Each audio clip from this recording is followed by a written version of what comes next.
Hello and welcome back to Esoteric Ebb. Once again, the session notes have not advanced. And, well, I suspect the reason they aren't advancing is because we aren't really advancing the main plot. We're doing other things. I was going to say other things that are valuable in their own right, but actually I don't know if that's true. We're doing other things. And that's where we're loading in. So, before we do this though, we're going to leave this place, be gone, and I've been told that I can attempt to get this. I believe the exact phrase is, if I click on the rock like I did the first time. But you know what I think I did the first time? I think I clicked on this through the rock. Yeah, I clicked on the rock through one of these. So there we go. Yes, there's a rod. Right. Grab the rod. We have advantage, it's DC 13. DC 13 with advantage is pretty good, right? If you assume that you're going to roll, you know, a 10 or 11-ish, like on average, then, you know, 13's not too bad with 2 rolls. Alright then, alright. Although that I forgot we do have a -2, so actually it was a little bit more difficult, but it didn't apply either way. We rolled a 7. You reach out, leaning as far as you can, and... No, wait! Cleric! Oh no. You missed the rod, but... in the process of falling, you landed right onto the blade of the roller mill. How did you even... Why does this always happen to me? There's a good reason, surely. Beyond the water, on the ridge of an ancient passage of Jorian stones, stands a young girl. Next to her, the mother.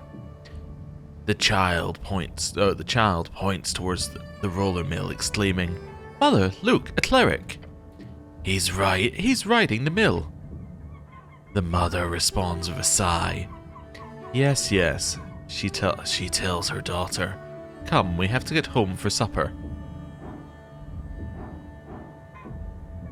I just want... Is there nothing else I can try? Wait a second, no. I just wanted the thing. I don't care. Just try to jump or something. Just do it at the right timing, okay? Okay, I can do that. What?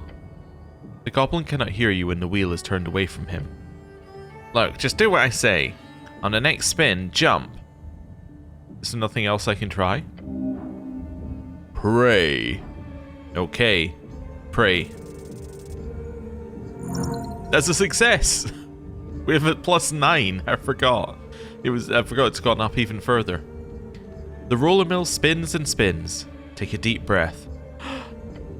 Your arms catching the side of the mill blade. Your opportunity slowly approaching. The goblin watches with trepidation and takes a step back. Jump. You leap through the air. Far but not far enough. Cleric.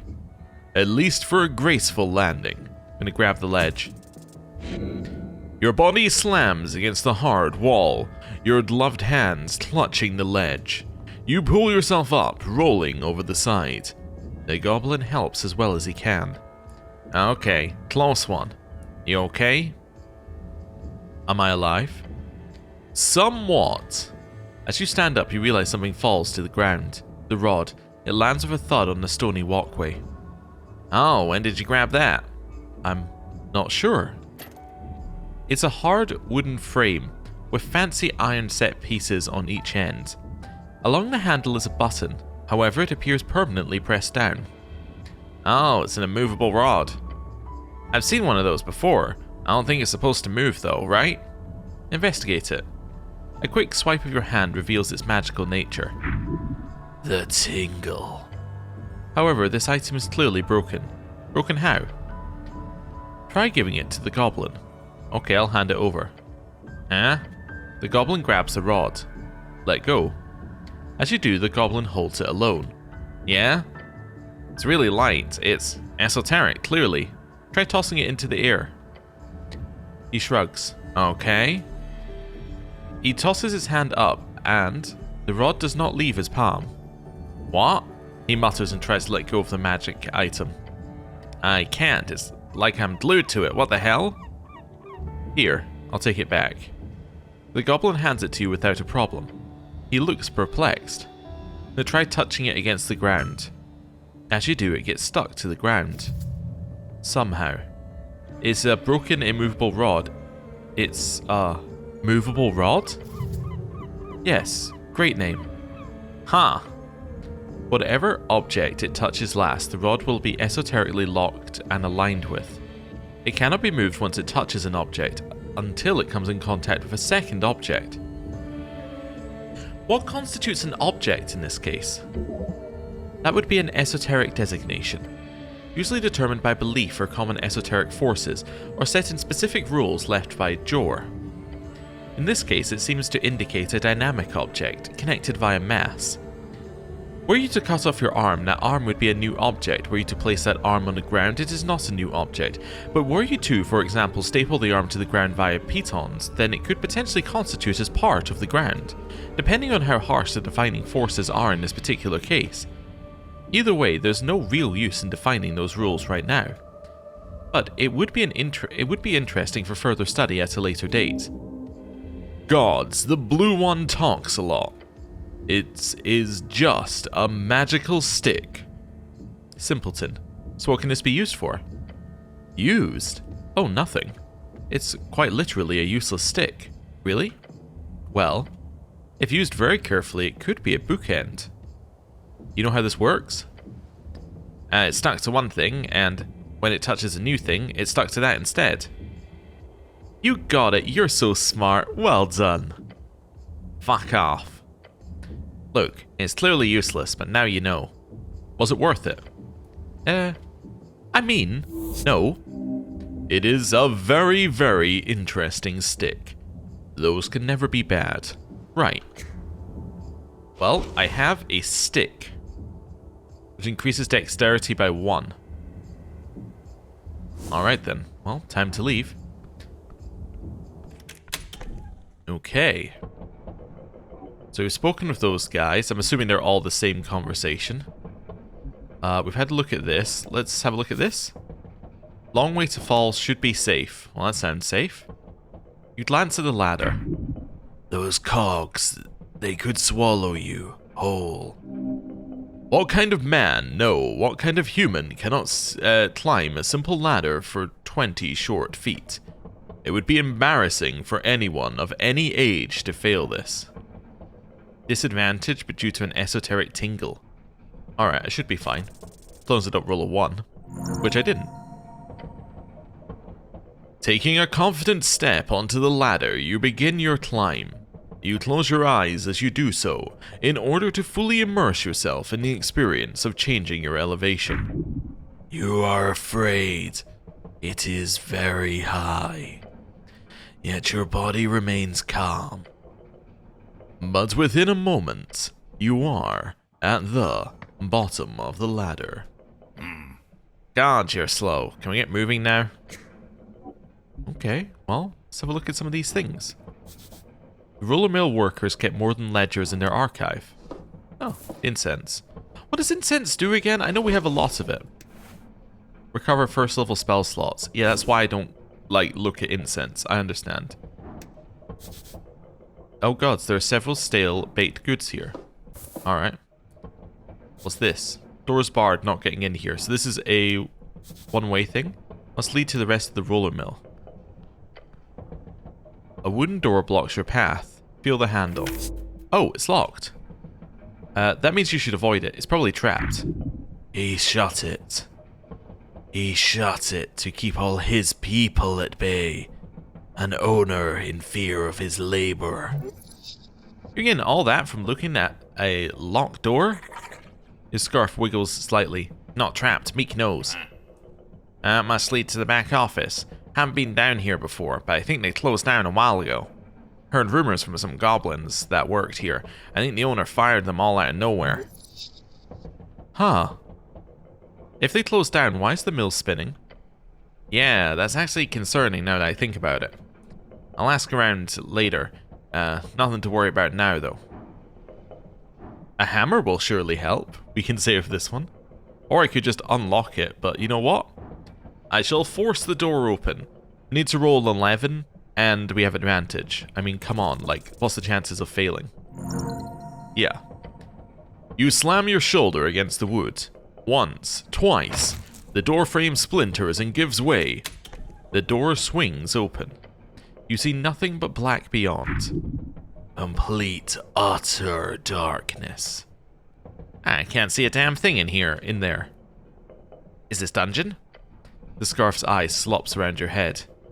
No, not dungeon, no traps here. As you'll cast dancing light. Your light cuts through the gloom. Someone left in a hurry. The tea-shop blast reached even here. That blast, it shook everything. Push forward.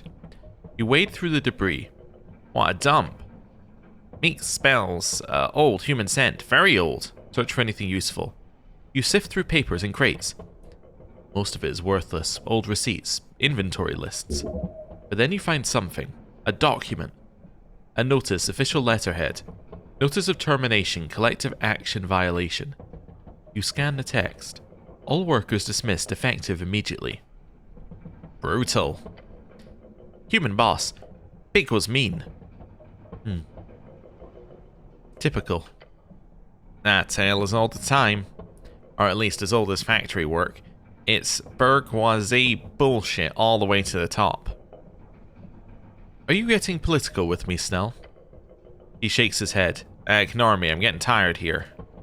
You continue deeper into the chamber. At the back you find an office. The owner's private space. Ah, check the desk. Okay. Old papers, ledgers, more termination notices. And then a drawer. Locked, but poorly. Force it open. The drawer slides open with a snap. Inside lies a smooth stone, one with several faces adorned on its sides. Esoteric. Examine the stone. You pick it up carefully. Oh, a sending pebble. We were told about those. Tingles.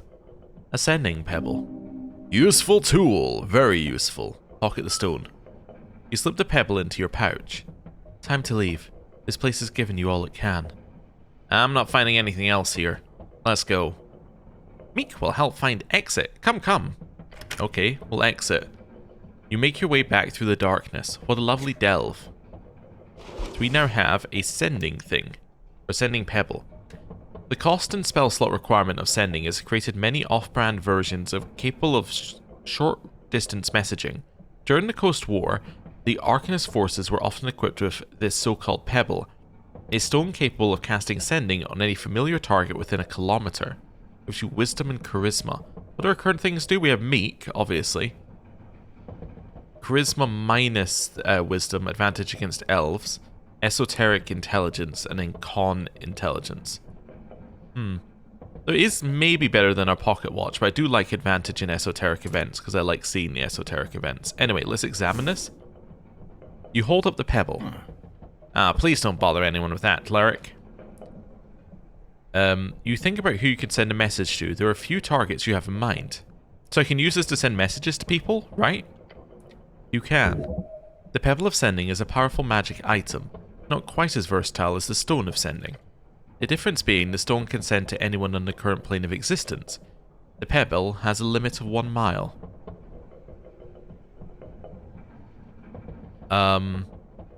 Hey, Etir, what are you doing?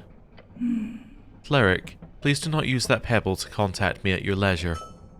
I am attempting to work here. Hi, Lady Sageleaf, I'm working on the tea shop. I just wanted to check in and let you know that everything is going good. What the fuck are you thinking? You dare send me a pebble message? You must be out of your damn mind, human. Message ends. Rough crowd. She must be busy. Viskin. Hey, it's the Cleric. I'm just calling to let you know I've got a Pebble of Sending. Cool, huh? Very cool. Okay. Short and sweet. Hello, Miss Merchant. I can send Pebble messages now. Isn't that cool? Anyway, do you have any new wares? Oh, nothing new today, sadly. I'm still only working to sell the goods I've got. But please do stop by if you want to browse. Oh, alright. Well, I got some experience for sending some of that. I'm sure there's a use for it at some point. Near the water, don't fall in again. Oh, okay. No, let's do an actual save. There was a problem last time, not saving. What is this? A regular non-giant crab? What do you mean non-giant? It's big. You spot a crab on the rock.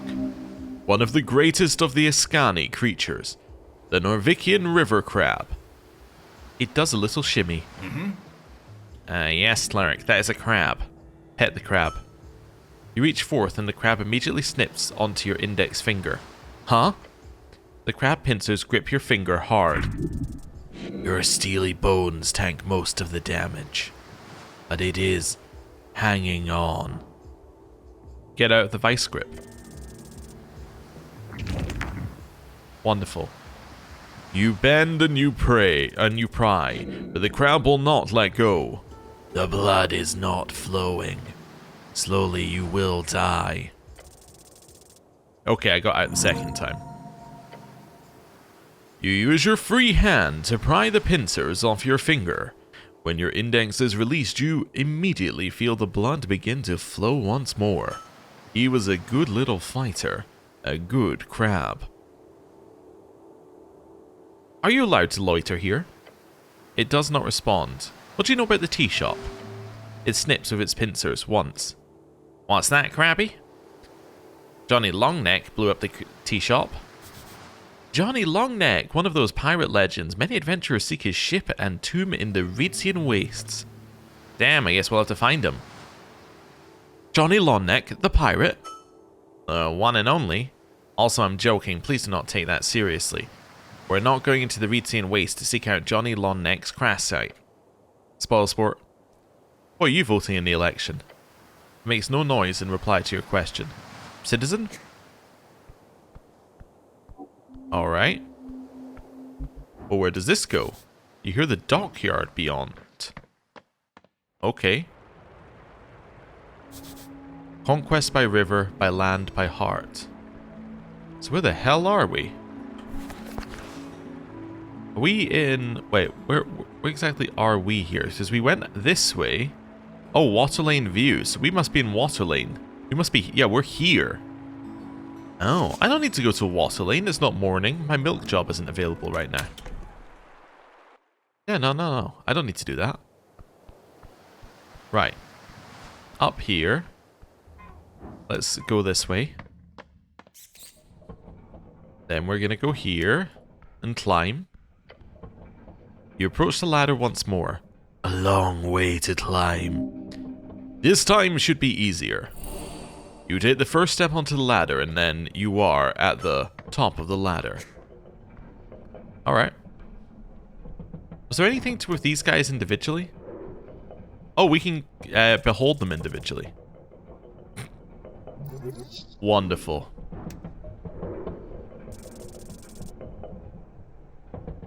Stinbuskin.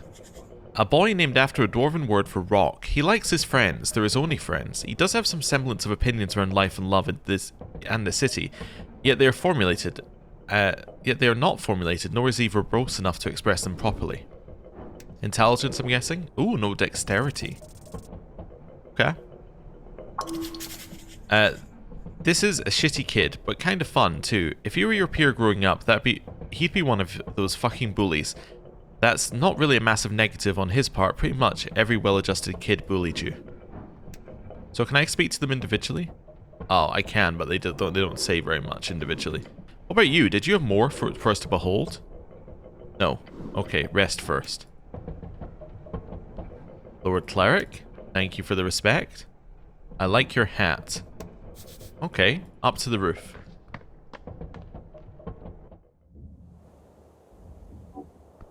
So now I'm on the roof. You think it might have been easier to get this thing on the roof? Maybe. Well, like, why am I up here? What's the purpose of being on the roof? There's got to be a purpose to it. Just don't know what that purpose is yet. Oh, I can't see anything obvious. Can I go over here? Nope. Okay, well, for now, we have no purpose to be on the roof. That's fine. Let's go here. Right. So that gets us... We basically explored everything here. That's the potion seller. That's the tea house. Should we check? Let's just quickly check the tea shop. Just to see if there's anything in here. No. Okay. There's nothing new in here. I just wanted to check it. We know it's 6 o'clock. We got to go to the bar. That's kind of like our next big thing. So let's continue a little exploring around. So we've been here, been here, been here. He's apparently got somebody who likes to fish behind the kiosk, but where exactly that is, I don't know. It was in the afternoon, we were told, but I mean, there's nobody over here, so presumably that's not something that's actually, that's just like dialogue. It's not something we're actually going to find. Okay. Where does this go? The Central Temple of Earth. Alright. All who pass are mine to keep. A box? It's that thing. Or dusk, I think. The election looms 3 days remaining. You see a bunch of boxes lined up, some iron poles set up in neat sections. Someone is putting it together, step by step. There are a couple of thousand people living on Tolstad. If this location wants to accept the voting cards of each citizen, some stern organization will be required. What is it, 4 days until the election now? Correct. It is March 23rd, the election will occur on the 27th. Cool. Okay, so we can pray here, we've got this thing, but we've also got the duck, the duck. Okay. There's something down here as well, I just saw it pop up. That's pretty good. Undead, level 13 paladin. Oh, we got everything as well. Lawful evil. This is a true warrior. He is off duty, but whatever duty that is, it's everlasting. The Dark Knight can break you like a twig, yet he will not. He is bound by an order. But why does it not affect you? Not a man, not even corporeal. This is a silent yet shrieking wraith forced into enslavement by the darkness of this realm. There is something indescribably manly about self-control in such circumstances. Hello. A dark iron can of a man sits alone on the temple steps, his face obscured, an axe strapped to his back. Thick axe, heavy. This is a real man, a hero. His armor is empty. Citizen? His helmed head is slumped downwards slightly. Is he asleep? I'm gonna stare at him. No response. Wait. A metallic scraping noise fills your ears. The knight is moving ever so slightly, his head turns. Your name, soldier? His voice echoes out into the open chamber. Pure dread. This is a great warrior. Treat him with respect. I'm not a soldier. You hear the knight clenching his iron gauntlet. No, you are. The knight's head slumps once again. Speak your mind, soldier. He's the second person who's called as a soldier, because a halfling also did that. Who are you? He is silent for a while. The duck. Excuse me? I am the duck. That's wild. A man's name is not up to debate. Horrifying. You should be proud of your name. The knight does not respond. Are you Lord Gorm? No. I'm looking for Lord Gorm. Have you seen him? No. How do I open that gate down the stairs? I have the key. Oh, can I have it? No. You are too weak for that. The man is correct. You need to get back to your strength first. The city below. It is darkness incarnate. Do not tread without care. Heed the call from beyond the grave. Why are you loitering here, knight? I am not. The cold voice echoes throughout the chamber. What are you doing then? I am on my off hours. He speaks as though he's reading from a script. You Earthfolk? No response. I too would like to hang on the steps of the temple. His helmet turns slightly. Can I hang out with you, please? His helmet turns away. Some metallic creaking is all you hear from the night. Your manhood is infinitely tiny in comparison. Whom do you serve? I serve, he says, trailing off. Yes? Once again he turns to look at you, the darkness within his helmet seeming to reach out towards you. As if grabbing hold of the very air, you feel everything growing cold. I serve nothing. Where'd you get that cool armor? Knight sits completely still and does not answer your question. Come on, I won't tell anyone. No response. You feel invalid next to this man. You must learn from his ways. Ooh. Because behold success, I got -5, but also, I should pass as long as I don't roll a 1. Yeah, I'll attempt to have a firm discussion about masculinity. He just sits there ready for a good talk. I'm gonna stare at him. The knight shifts slightly, his armor scraping against the rock. Breathe heavily. The knight turns to look at you through his helmet. A little more. Wait a little longer. Soldier, your presence is unwanted. Present your query, then leave these hallowed grounds. He'll answer your questions now, somehow. Are you a cleric? No, he says. I am a warrior. Do you know magic? Yes. Can you teach me magic? No, he mutters to himself. Oh? I do not have time for that. Do you have any spell scrolls I could have? The knight slowly grabs the scroll out of his pack. Oh, he does? Memorized inflict wounds. He tosses it to you after a moment of deliberation. A spell with power. Memorize it, soldier. Already did. He lifts his head. The darkness through his helmet focuses on you. No, soldier. Memorize it. I told you I already did. I'm going to point at my temple. I'm quick. You. Huh? The cleric here is a bit of a monster when it comes to magic, from what I understand. Yeah, and is obviously a little bit more unusual than it seems, as even this, this undead knight is a little confused. The Dark Knight nods and lowers his head.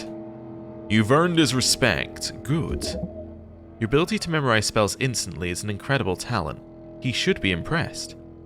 How does one become a true warrior? A warrior. The knight places an iron gauntlet upon his knee and leans forward. A whispering wheeze escapes the slits on his helmet. Serve. Until the coast falls in on itself. Until Jor breaks the veil and every god rips and tears our reality into shreds. Serve well. Serve loyally. That is what a true warrior does, no matter what. The wheezing stops. Your companion gives you a horrified glance. Yes, I will serve, no matter what. Good. He nods slowly. Good. He lifts his hand and clenches it. Ooh, an opening. Go for it. Wait, who do you serve again? Viskin. Ooh, okay. He moves his head towards you. No, that is not. Viskin, the mortician? With sudden force, the Dark Knight slams his axe into the ground. Darkness creeps through the hall. Within you. Do not speak of that, soldier. Why? Is it a secret? He returns to his still position. Do not. The knight is now waiting for you for another question. Lucky you, he didn't kill you. What do you know about the tea shop? Not much. He'll talk. Why? Not like you can threaten him exactly. Where were you at noon on the 21st? Below. I need more than that, my good knight. The walls shook in the crypts. I was on patrol. I was not in position to perceive any misdoings. The city below is endless and most of it stands unexplored to this day. Wait, what were you patrolling for? He is silent and still for a moment. I have my purpose. As do you, soldier. Do not pry too deep. Noted. He places an iron hand on his knee, waiting for the next question. That is a firm yet gentle reminder that he could crush you in an instant. Well then. Did you see anything suspicious before the explosion? No. Got it. The knight nods slowly. Do you have any info that would, any piece of info that would help me? Maybe a man dressed in yellow? He goes silent for a while. A man passed through the halls below. Civilians do not pass there. Past the crypt entrance through this goblin's domain into the southern caverns. A man? Dark hair, silk clothes, headwear, dressed in yellow. Sounds like a Ritian nobility merchant type. What's past the crypts? The roots of the goblin's tree. Then more tunnels. The southern tunnels. Then the sewers. How do I get there? There are paths. Most are traps. Once you get there, the alligator might know more. His grounds are near. You've heard rumor of monsters in the sewers under Water Lane. Alligator? His rage is endless. His appetite growing. Do not anger him. The knight looks down, waiting for your next question. How do I get to the city below? He pauses, as if thinking about your question. The goblins. Use their passage below Viskin's lair. There are many ways down, but the passage in the chamber where you woke up, that would be a good place. That is the safest path. So basically dive deep like some spelunker. Yes. This is great. Thank you, my good knight. He is quiet. Now, some other questions? The Dark Knight sits still on the steps. What's with the mess, pointing at the ballot boxes? Without lifting his head, the knight answers in a cold tone. Election. Ah, what are you voting for, my good knight? No reply. I'll be voting nationalist. The knight doesn't even move. He does not care for your political opinions. How manly. It stirs. His silence tells you nothing of life, not the humanish experience. Ah, so this is where it's being held. No reply. Other questions? Alright, citizen. Well, that was freaky. But we did learn something. Oh, one, we learned a new spell. Inflict wounds. Makes the target take 3d10 necrotic damage? That's quite a lot if we use our health as an example. That's an absurd amount. In fact, wait a second, let me have a look at your health. Oh, I can't see their health. Oh, okay. That's interesting. Oh, anyway. Oh, and our quest got updated. So that was one of these quests got updated. I'm not sure which one it was. It's kind of hard to tell, if I'm honest with you, but one of them got updated to tell us about the tea shop. The stairs go far below the city. Not even Knock could solve this. So many more locked gates behind this one. Okay. Oh, somebody has written on it. Goblin was here. Grand wood carving of Earth, father of Norvik. You stare at the wondrous wood carving. A depiction of Earth at his greatest, a true man. However, you also notice a message carved into the base of the art piece. It says, Goblin was here. Heresy, what kind of ingrate would defile a sacred object? Seems like Goblin's at work again. I should try to remove that message. You should. It's only right for the Cleric to clean up such a mess. You should be worried about the work involved here. You'd have to take a carving knife by the handles and... Can the Yellow One be trusted with this important mission? Your faith needs to be strong. Does this really have to be a sleight of hand thing? Can't use the power of my faith or something? What are you gonna do? Close your eyes and pray? If you want to clean up this old wooden thing up, you gotta handle it carefully. No. Prayer does work. Just put your trust in Earth. He will guide you. I'm gonna trust my faith. Yes, perhaps you can. Oh. Because I believe. Let's do it. Hey, a pass. You start working. Pick up the tiny carving knife, the same one that was used to scratch the wood. You clean this up real quick. Spend 10 minutes working on it. With dexterous fingers, you precisely carve a layer of the statue. Within a few minutes, the message is entirely gone. Glorious, wonderful work. Fine craftsmanship is what it is. You could have been a woodcarver in another life. If it was in any way a lucrative career, that is.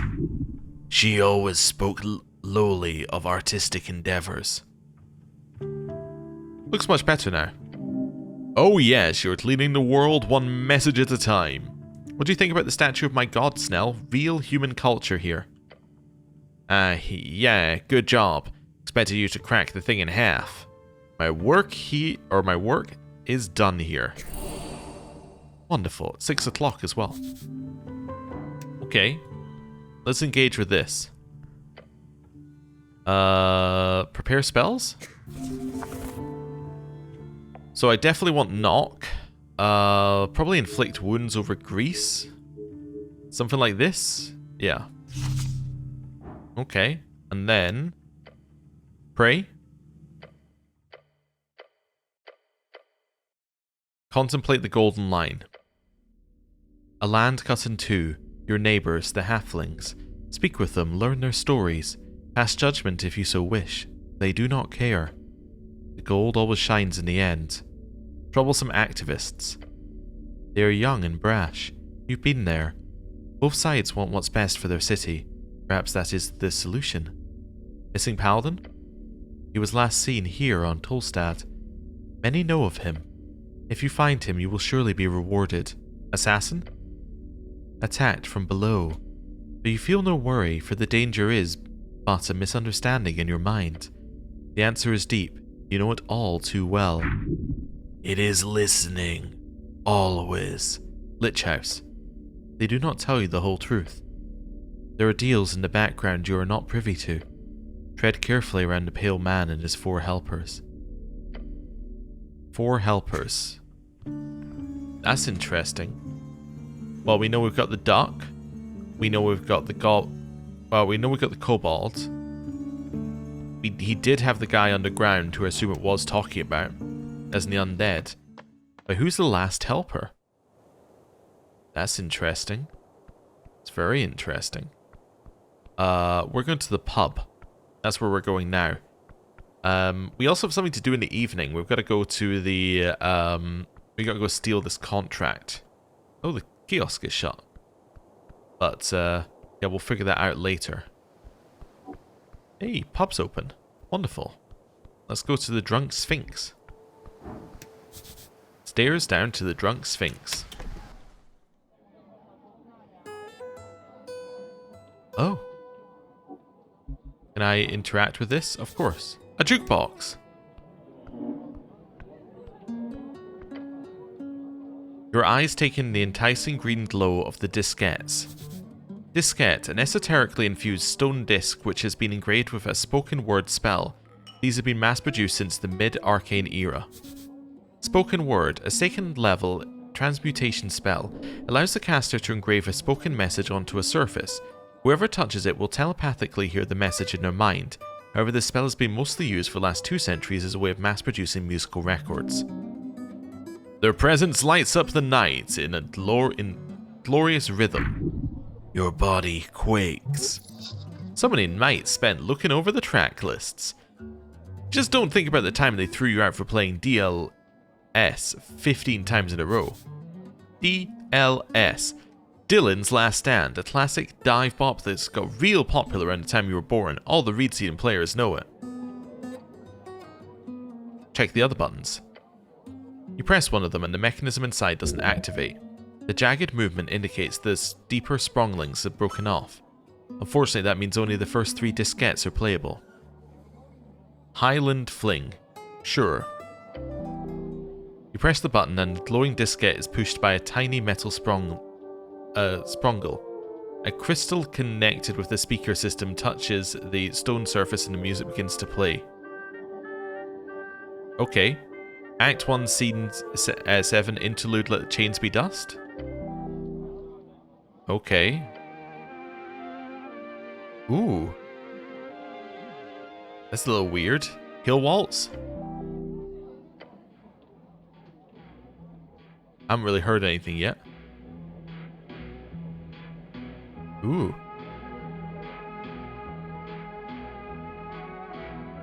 Okay, I'm gonna stop the playback. I kind of like the initial kind of background stuff, but cool. Oh, who's this? Person I randomly clicked on. Raz Bow for Hire. Goblin Rogue. He wants to kill you.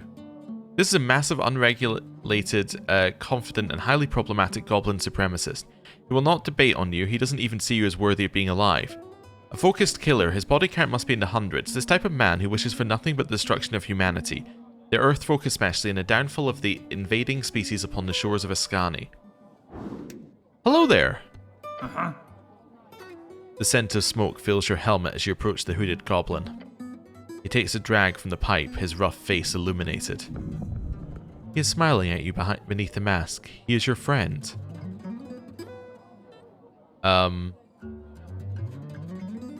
Didn't I see you at Pillar Crossing? The hooded goblin does not reply at first. He just looks at to Snell with a foul frown. I see you're getting more crammed by the day. Fuck you! Identify yourself, goblin. You hear him clear his throat slowly. Nah. I suggest bothering someone else, human. You know this guy, Snell? Sure, that's Raz. Ignore him, he's not interesting. The hooded goblin lets out a cloud of smoke. Listen to your pet, Cleric. What was that? Did you say something, Raz? Killing intent. He only scoffs at Snell's question. I feel like there's some tension here. Both of them just quietly glare at each other. What do you know about the tea shop? He doesn't know shit. The hooded goblin laughs. You need help, huh? Figured. So you'll help? Nah. Now fuck off. Your companion turns to you and mutters, gods, he's a fucking cunt. Who are you voting in the election? None of your fucking business, human. You have to tell me I'm the Cleric of Norvik. He blows out a big cloud of foul-smelling smoke. Nah. So who do you work for? Why would I tell you? Why wouldn't you? Is it embarrassing? Do you work for like Viskin or something? The goblin freezes. I know what? Is this our fourth person? Oh, he doesn't? Fuck off, human. Okay, that's interesting. Okay, so that was something about blue. It was the, oh, not that one. Oh, I'm trying to find which one it was. Sing Paladin, River Take You. Lich House Blues. The mercenary Raz clearly works for Viskin somehow, so he's the last person who works for Viskin. Okay, well that's interesting. Well, we've got them all now. Oh, hello, you're all here now. That's interesting. So is there anything new now that you're here? An angel, really? She wasn't weird. She had eyes, like glowing eyes, but actual eyes. And she wasn't floating? She wasn't floating, not always. So she could float. She talked to you? Yeah. Why? That's a good question, Stan. Like, actually. Why would you even think about talking with a Celestial? I'll listen. The lanky boy snaps his finger and a bit of spark appears. Let me start from the beginning, okay? Rollo crosses his arms. Go ahead. I was at the palace around those fancy mansion apartments. Before you ask, my great aunt lives there. Right, she was the old lady who was in the newspaper, Astrid Timberholm. Oh yeah, I read about that. She lived with the mimics for a whole year, didn't she?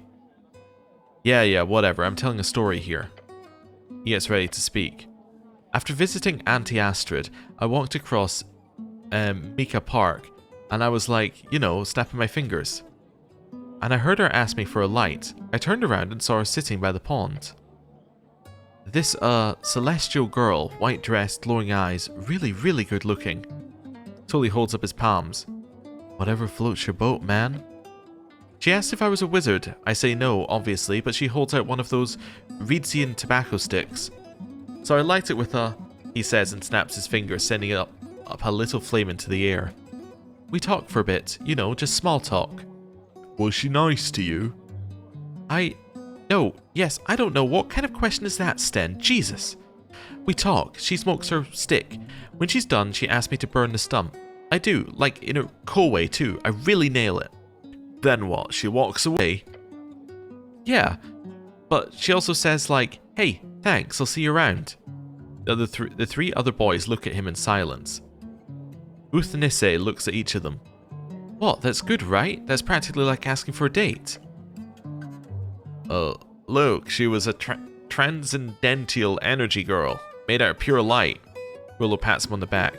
You were a shipyard boy. It just wasn't meant to be. I'm gonna clear my throat. Sten looks your way and says, Oh, hello, Cleric, sir. Rollo jolts, realizing you've been standing there for quite some time. Hey, you've created a scene. Make sure they are not drinking. Drinking is not allowed. You boys aren't drinking, are you? Oh, gods, not this again. We're in a tavern. We have crowns. Sten Buskin starts looking around like a lost child. He leans over to Tully and loudly asks, We're allowed to drink, right? Tully nods and gives him an OK sign. The cut-off age is 16, isn't it? Rollo points towards his friend. It is! I just lowered the cut-off.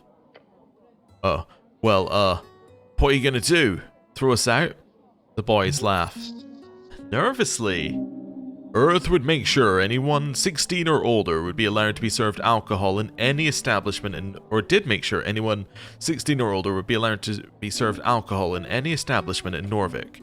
Originally, he wanted to make it a full-on ban, however, for obvious reasons. Leave, now. Rollo puts down his cup. Fine, we don't want any trouble, we'll leave for tonight. I'm out of crowns anyhow, let's go. Right. Bye, Cleric. Good job. Damn, you really go hard on those boys. They probably need it though, so I won't complain. I'm proud of myself. Okay, less people to talk to here. I completely missed the Sphinx. Okay. Miss nearly. -1. I know less than when I started? The goblin seems to be playing around with the strings of her instrument. Hey! Her entire body jolts when she sees you. Your existence is shocking to her. I'm playing in a second, okay? Can I request a song? No! Go away, she mutters under her breath. You should play some debate music. Would be suitable for the election coming up. She squints. That's not a genre. I beg my difference. She finishes whatever she was doing to her instrument. This isn't really a dancing tavern, otherwise you'd go wild. I'm gonna give her the arcane music box? Do I have an arcane music box? I guess I do. Huh? Her eyes sparkle as she glides her hands across the surface of the esoteric wood finish. What is this? Where did you find it? In the city below, as in some weird mystical corner? Oh, so it's dungeon loot, huh? But you're giving it to me? Yeah, I can't use it myself. Well... She brings it before her and starts to press buttons in it and twirl knobs. Damn, this is amazing! Oh my god, it can even record samples. This is like a diskette studio, but small enough to carry. I know exactly what to play with this. She glances up to you. Thanks. Give me that esoteric noise, Goblin. She's so deeply invested in her box that she appears barely aware that you're even standing there. Let her play. She takes a deep breath, preparing for the world. Okay, here we go. Leave and let her play.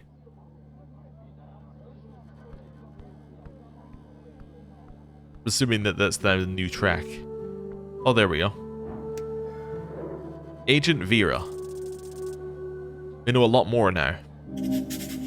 A traveller, she is not settled here. Her belief is weak, she does not use it. Her religion is power.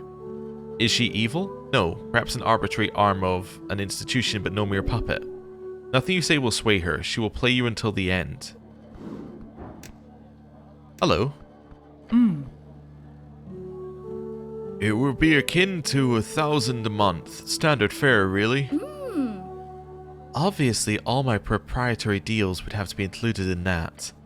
Obviously. Which would make it more akin to double that price, at least. The orc woman places her cup on the counter and leans forward. We hope you'll consider it. The fiendish woman behind the counter gives her a wide, sharp grin. Vera turns to leave and almost walks right into you. Whoops. Cleric. Lovely seeing you again. I ain't stopped to chat. Do swing by water lane later, will you? As the orc steps past you and leaves the tavern, you look over to the woman behind the bar. She locks eyes with you while putting away the orc's cup. Rixbiter. We've heard Rixbiter before, but I think we've heard her because she's in charge of the tavern. Money, money, money. This is what you get when pragmatism of devilhood mixes with the dexterity of humanish fingers. A mint-making, crown-conscious, capital creator of the highest class. Entrepreneurship is about disruption. It's about seeing through the common clay and figuring out the hacks of reality. It's like magic, really, except it works on scale. This woman has found several holes in the city's purse. Over the years, she's run factories, founded startups, dealt with the city corporations, guild deals, and now she's a tavern proprietor. A highly accomplished woman, the type to flourish in freestyle future. Hey. Behind the counter stands a woman of fiendish origin. Focused on filling up one of the taps, she immediately stops when she notices your approach. Welcome to the Drunk Sphinx, Waddle. My good lord, a cleric, how lovely to see the city stop by. She gives you her full attention. Name's Rixbiter. I'll be serving you tonight. How did the horns happen? Actually, I am the cleric of Norvik. The cleric? Oh my. Aren't you a catch? How did the horns happen? Oh, she mouths and gives her left horn a pat. Funny story, actually. My family fled the last megastorm of She. I think it was in the last few years of the Coast War. They were invited to join a Virgeni guild due to my father's influence as a former diplomat. Megastorm, like a storm, but mega. Don't happen too often. That's where I was born, so technically I'm a native Virgeni. But to answer your question, both my parents were members of the Houses of Fire. Low ranking, of course, but still influential in the politics of several smaller coastal towns in the western jungles.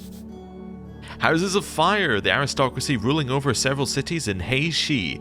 They are famous for being elven, human, or even celestials or intermingled with the demonic forces of the region. I don't know if you know much about the folks in She, but let's just say horns are quite a common sight among the highborn. She talks too much. Or sorry, she talks too much. You talk too much. She puts on a smile. I'll keep that in mind, cleric. No, I am a cleric. You're the tavern owner. Do you have a bunch of information that could help me on my quests? Sure. If there's anything I can do for you, just ask. I know more than most in this sprawling city of ours. This city is not hers. Oh, Snell, she exclaims as she notices him standing over the counter. Aren't you a sight for sore eyes? Want something to drink? I'm on the clock. He nods towards you.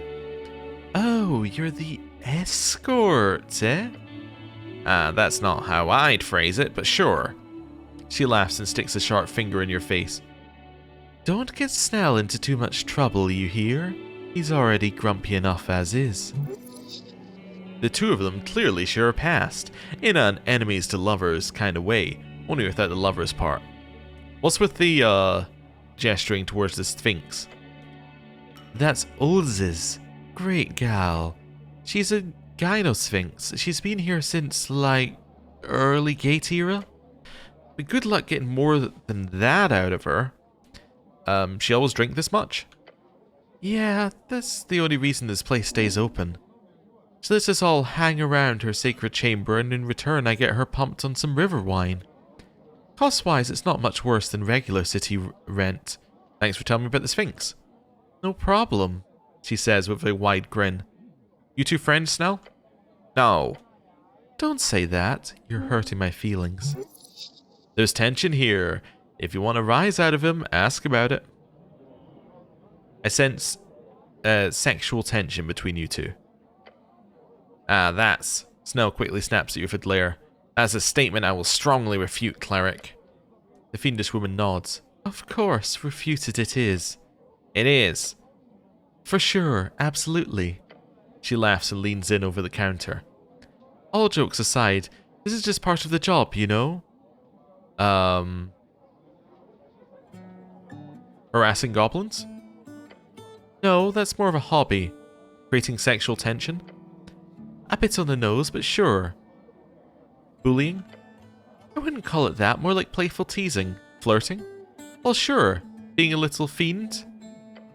That's just in my blood. Being sarcastic? Always. Talking too much? No. She gives you a stern frown. The goblin raises an eyebrow. She bursts out laughing. Actually, yes. Being a pain in the ass? Every day. Answering all of my questions? Every single one. I see. There's no 10 on my keyboard. I have to move my mouse. It just happens to be such that Snell here is a very hard nut to crack. The hardest. The goblin closes his eyes and mutters something to himself. Your companion doesn't seem to enjoy the horned woman's attention. You do not feel any nervousness speaking to this woman. Does Snell spend a lot of time here? Ah, you don't need to ask her. It's not relevant. He does, she says, ignoring his comment. Although, this is the most convenient third place for the HWBT, so it's not like it's got too many options. Third place, a place for community and socialization that is not the worker home.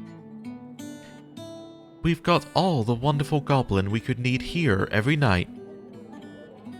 I don't think Snell finds you very attractive. Oh really, I hadn't noticed. Although I do wonder what his type is. Probably something weird like lizard folk. Who wouldn't? Powerful, scaly ladies cannot be beat. In fact, they should be respected, worshipped. Really? She says with an exaggerated expression. What a juicy rumor. Ah, don't fucking talk about me like I'm not here.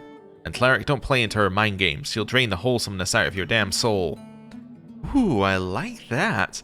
Drain the wholesomeness. I should put that on a poster. What about you, Cleric? Do you find me attractive? No. Would be fun, but no. You do not feel even an ounce of fear or trepidation before this woman. She is not sexually compatible with you. No. Damn it, and here I was, hoping a big, strong cleric would come sweep me off my feet. If only there was a stoic goblin to keep me company. She gives your companion an expression that lands somewhere between cute puppy and tigress. No, thank you. You feel a deep respect for the goblin grow in the lower part of your groin. Excuse me? That might be something you ate. I have other questions. Of course. What do you know about the tea shop? It blew up. People keep saying that. Right, very strange. She gives you a quick shrug. Wasn't here, not usually on Tolstad over noontime. I'm more of a night gal, obviously, so I'm not much help, sadly. I've just heard the regular. I can recommend talking to the kid at the kiosk upstairs. His brother comes in here often. I overheard him talking about it. Yes, I spoke with Arn. Great, I hope you didn't scare him too much. Kidding. Tell me what you know about the owner of the tea shop. Drummer? He's a real piece of work. Like, I'm impressed that he kept that tea shop afloat for so long, but... Look, I just know the rumours, Kay? I love rumours. She leans in with a smirk. Same. Drummer kept the tea shop full of Asgalists, mostly young ones, but supposedly he's working with the Freestriders on the side. Some kind of spy, she laughs. Could you imagine? Does he come here often? Nah, oh well, yeah. Yes or no? Look, when I see him around... he's not a regular, but when he does show up, he's loud and wants to perform, you know? She gestures, drumming on the counter. Not the greatest patron. You think he blew up the tea shop himself? No. She shakes her head and repeats her answer. No, that bird couldn't make a ballsy move like that. Now run away from it? Sure, that's what I'd expect. Indirectly, I'd be surprised if he's not at least a little to blame. Where do you think he's at? Well, I do remember mentioning something of an escape plan one time. Really? Escape from what? Bird was drunk, okay? Muttered something about covering every liability.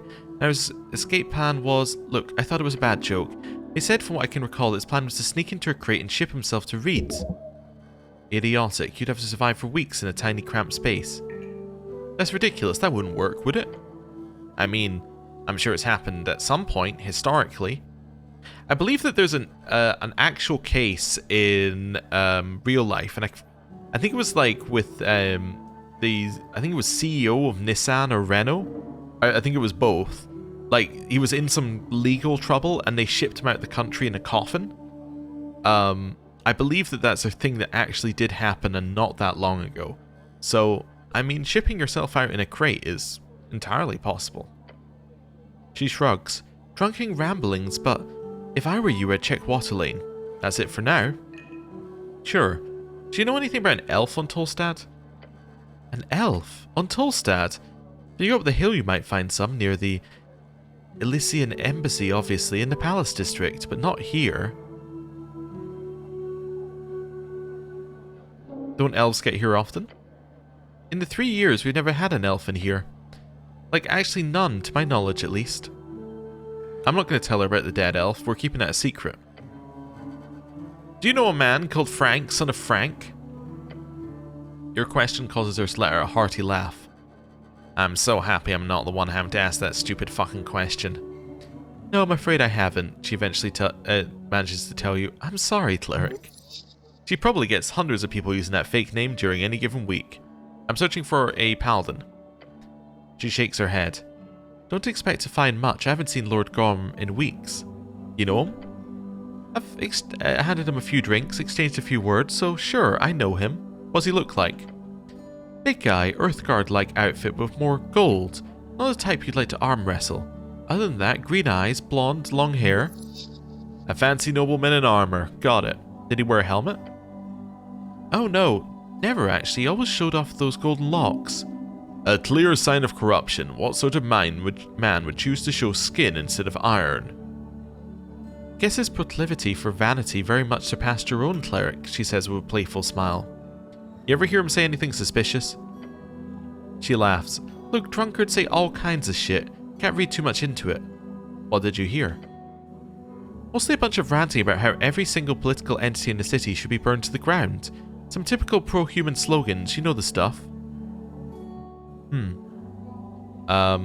That just sounds like objective truth to me. She scoffs. Being anti-democracy isn't a personality, Cleric. It is for me. What's anti-democratic about being pro-human? She sighs. Oh gods, okay. So it's not that humans are bad, it's just Norvikians have a tendency to be very indoctrinated into the whole divine rights thing, which has a very anti-democratic foundation, such as pro-human has over time become synonymous with authoritarian human state. I disagree. She gives you a deflated look. That's allowed, Cleric. Do you know where I could find him? I hear all kinds of rumours, Cleric. Either he's cracked under pressure and started living as a fisherman or beggar on Water Lane, or he's dead in the tunnels below fighting undead abominations, or he's grumped on a ship to Muletown. Maybe Lord Gorm wants to head out into the infinite waste through Toll's Pass. Either way, I don't think you're going to find him, Cleric.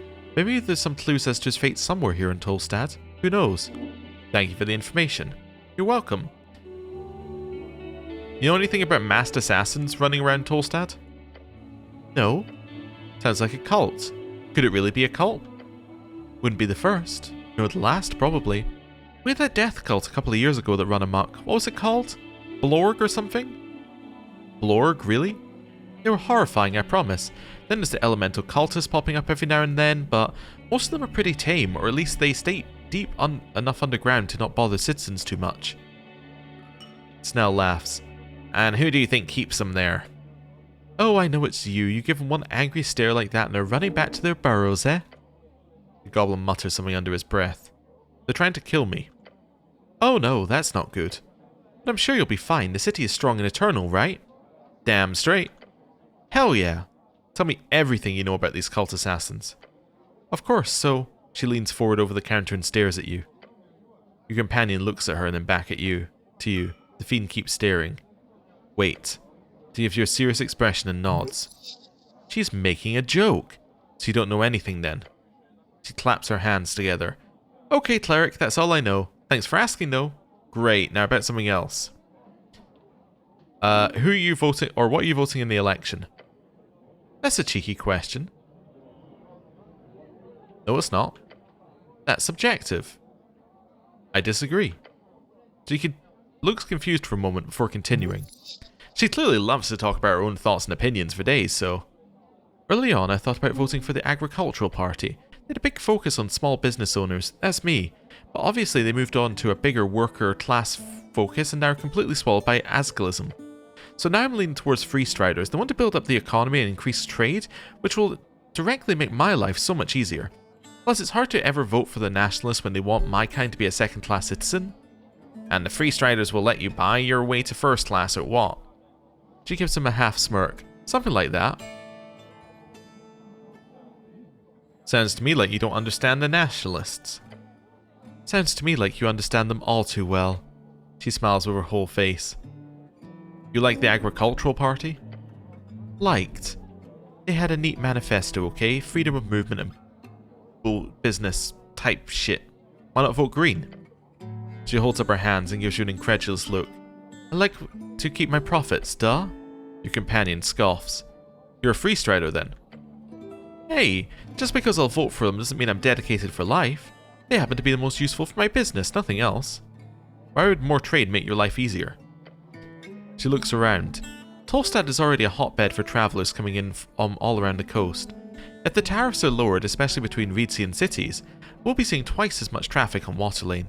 That means twice as many patrons. I might even have to expand. Alright, that's all the politics for now. Tell me about yourself. Please do dive in, Cleric. Anything in particular you'd like me to rant about? Your business. My favourite topic. I've got several businesses, in fact. Some people call me a bit of a serial entrepreneur. Tell me about everything, every detail. We'll be here all day. Oh, gods. But I can do a quick rundown if you want. Sure, I started off in printing, believe it or not, many years ago at this point. There was a great boom in this industry right when my horns were budding. Did you know we have over 12 papers in circulation at its peak? Crazy. Ended up with way more capital than I anticipated, which gave me the opportunity to invest quite heavily. And you know me, she says with a wink, I took on a big risk for a big reward. A little bit of agriculture, a little bit of politics, signed some deals with Free Striders, some with the agriculturalists, or whatever they call themselves these days. My main business today is actually textile manufacturing. Started a mill 2 years ago with the most inspirational women you've ever met. Suffragettes, widows, immigrants, or Norvikians alike. Suffragettes. An activist group formed by dwarven women in the early days of the suffragette movement. When human women began joining the group, they eventually won over the palace and universal suffrage was ordered. We're building a new world of feminine industry. She's exploiting women who have been left behind by their communities. Awful. This tavern was born out of my meeting with Ulzis. She nods her head in the direction of the massive Sphinx at the end of the chamber. She's guarded this place for centuries, millennia, God's only knows how long. Even our good Lord Earth just let her be. Our Lord saw this divine being and allowed her to continue her sacred mission. But I managed to get her to open up a bit. A few days later, we got a contract signed. Today, it's a highly successful establishment with patrons from all around the world. Things are a bit slow these days with the whole tea shop drama, but alas, things will pick up again soon, I'm sure. That is not how you use alas in a sentence. Yeah, that is a little bit weird. This fiend loves the sound of her own voice. Could be very useful. You devil or demon, fiend?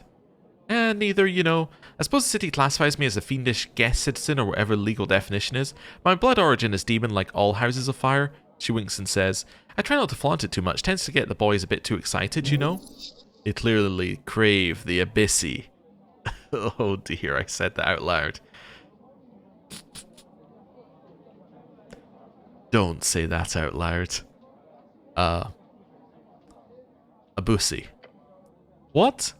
You heard me. She cracks a devilish, demonic smile. You know, I have heard that term before. It's one of those things the youngsters throw around, right? It's a bit cringe, isn't it? I just took cringe damage. Your legs falter. Such a blow. You probably shouldn't say that out loud. You wouldn't listen to your senses, then at least listen to the bartender. How did you end up here? Long story. Oh gods. I'll keep it short, but I'm sure you've got better things to do. Essentially, my family from Mahei-Shi were born in Ferengi, raised in Reeds during the worst part of the revolution, left my family behind, came here to start anew. Now I'm building businesses left and right. Ascan is a wonderful land full of promise. I love it here. She leans in and smirks. Thank you so much for taking in an outcast like myself, Cleric. She's hitting on you. Hit back. I flirt back? Yes.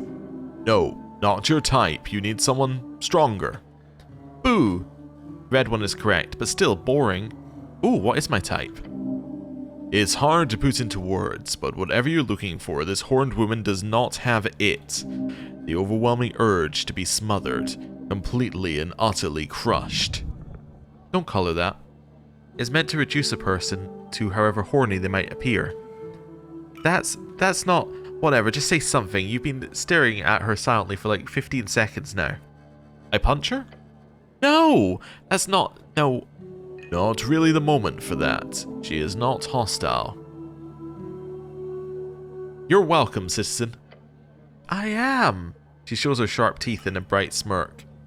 What's your mother's maiden name? I am... She squints. Am I allowed to say that? Isn't that a curse thing, like knowing the true name of a devil or something? So you are a devil? No? Or I mean... You're not one of those folk who keep confusing devils and demons, are you? Devils are lawful evil, demons are chaotic evil. No, I'm an expert in my field. In demonology? Yes, it's all real. Alright, well, let's just move on and I'll keep that a secret, just in case, okay? She winks at you. You're unaffected by the wink. How do I get to the Undercoast? I don't know. She points downwards. Head down until gravity flips. Never been there myself. Okay, no more personal questions. You read the Asgal chant. Nah, not my scene. But since the tea shop went poof, I've got a lot more patrons bringing it in here. Wonder why. Very strange. She winks. Why? She sighs and rolls her eyes. Duh, Asgals love that tea shop. Now they're slowly trickling in here. Is it a big newspaper? Oh gods no. It's just very popular copper paper. Where's it printed? No clue. Here is somewhere on Tolstad, though. Some dark corner, probably by a group of angry dwarves, I imagine. Who writes the articles in it?